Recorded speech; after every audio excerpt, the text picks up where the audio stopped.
സംസ്ഥാനത്തെ ടൂറിസം വികസനത്തിന് 169 കോടി രൂപ അനുവദിച്ച് കേന്ദ്ര സർക്കാർ. സംസ്ഥാന സർക്കാർ സമർപ്പിച്ച ടൂറിസം വികസന പദ്ധതികൾക്കാണ് തുക അനുവദിച്ചത്. ദീപക് ധർമ്മടം വിശദാംശങ്ങളുമായി. ദീപക്, സംസ്ഥാന സർക്കാർ അഭ്യർത്ഥിച്ചതുപോലെയുള്ള തുക അനുവദിച്ചിട്ടുണ്ടോ കേന്ദ്രം? അനുജ, ഒരുപക്ഷെ കേരളത്തിന് കേന്ദ്ര അവഗണനയുണ്ടെന്ന വാദം നിൽക്കുന്നു. ഏറെക്കുറെ അതിൽ വസ്തുതകളുണ്ട്. GST കുടിശ്ശിക ഉൾപ്പെടെ പണം കിട്ടാനിരിക്കുന്നു.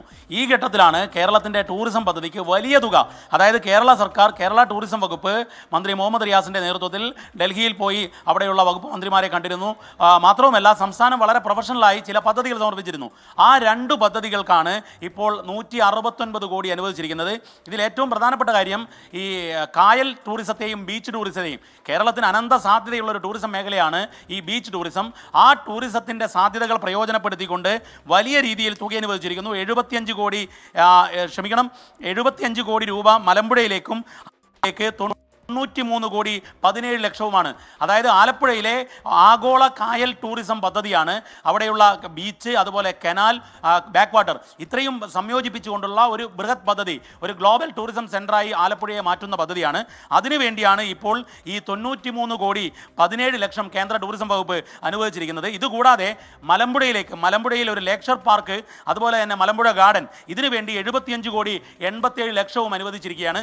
ഒരുപക്ഷെ കേരളത്തിന് സമീപകാലത്ത് കിട്ടിയ ഒരു വലിയ തുകയാണ് കേരളത്തിൻ്റെ ടൂറിസം വികസനത്തിൽ. ഇത് നേരത്തെ കൊല്ലത്തിനും വടകരയ്ക്കും പണം അനുവദിച്ചത് നമ്മൾ റിപ്പോർട്ട് ചെയ്തതാണ്. ഈ വാർത്തയും 24 തന്നെയാണ് ആദ്യം പുറത്തുവിടുന്നത്. കാരണം കേന്ദ്ര ടൂറിസം വകുപ്പ് ഇന്നലെ രാത്രിയാണ് ഈ കാര്യം കേരളത്തെ അറിയിച്ചിരിക്കുന്നത്. അനുജ, ഇതിലിപ്പോൾ കേരളം അഭ്യർത്ഥിച്ചതനുസരിച്ചുള്ള തുക കേന്ദ്രം നൽകിയെന്നാണോ മനസ്സിലാക്കേണ്ടത്? ഇതിൽ മന്ത്രിയുടെയൊക്കെ പ്രതികരണം നമുക്ക് ലഭിക്കേണ്ടതുണ്ട്. ദീപക്. അനുജ, അത് തന്നെയാണ്. കാരണം ഈ 2 പദ്ധതികൾക്കും മതിയായ കാശ് ആദ്യഘട്ടത്തിൽ ഇത്രയും തുക അനുവദിക്കുന്നു. കാരണം ഒന്ന് മലമ്പുഴ ടൂറിസത്തിനാണ്. മലമ്പുഴ ടൂറിസത്തിന് സർക്കാർ ആവശ്യപ്പെട്ട തുക തന്നെയാണ് അനുവദിച്ചിരിക്കുന്നത്. കാരണമല്ല, ഈ പദ്ധതി എല്ലാം തന്നെ വളരെ കൃത്യമായിട്ടുള്ള ഒരു DPR-ഓടുകൂടി, ഡീറ്റെയിൽഡ് പ്രൊജക്ട് റിപ്പോർട്ടോടുകൂടിയാണ് കേന്ദ്രത്തിലേക്ക് സംസ്ഥാന ടൂറിസം സെക്രട്ടറി അയച്ചത്. അത് കേന്ദ്ര ടൂറിസം സെക്രട്ടറിയും അവിടെയുള്ള സമിതിയും അത് പരിശോധിക്കുന്നു. ആ പരിശോധിച്ചിട്ട് ഇത് കൃത്യമായും ലാഭകരമായി നടപ്പിലാക്കാവുന്നതും അത് സംസ്ഥാനത്തിൻ്റെയും ഇന്ത്യയിലെ ടൂറിസത്തിൻ്റെയും വിദേശ ടൂറിസ്റ്റുകളെ ആകർഷിക്കുന്ന പദ്ധതിയാണ് എന്ന വിലയിരുത്തലുണ്ടായി. ആ വിലയിരുത്തലിൻ്റെ അടിസ്ഥാനത്തിലാണ് ഈ തരത്തിൽ പണം അനുവദിച്ചത് എന്നുള്ളതാണ് നമ്മൾ ടൂറിസം വകുപ്പിൽ നിന്ന് മനസ്സിലാക്കുന്നത്. ഇതിൽ സുരേഷ് ഗോപി, കേന്ദ്ര ടൂറിസം സഹമന്ത്രി, അദ്ദേഹത്തിൻ്റെ നാടാണ് കേരളം. സ്വാഭാവികമായും അദ്ദേഹത്തിൻ്റെ നാട്ടിലേക്ക് സംസ്ഥാന ടൂറിസം മന്ത്രി മുഹമ്മദ് റിയാസിൻ്റെ അഭ്യർത്ഥന, കേരളത്തിൻ്റെ അഭ്യർത്ഥന, ആ അഭ്യർത്ഥനയിൽ കേന്ദ്രം അനുകൂലമായി പ്രതികരിക്കുന്നു എന്ന് വേണം നമുക്ക് ഇതിനെ വിലയിരുത്താൻ.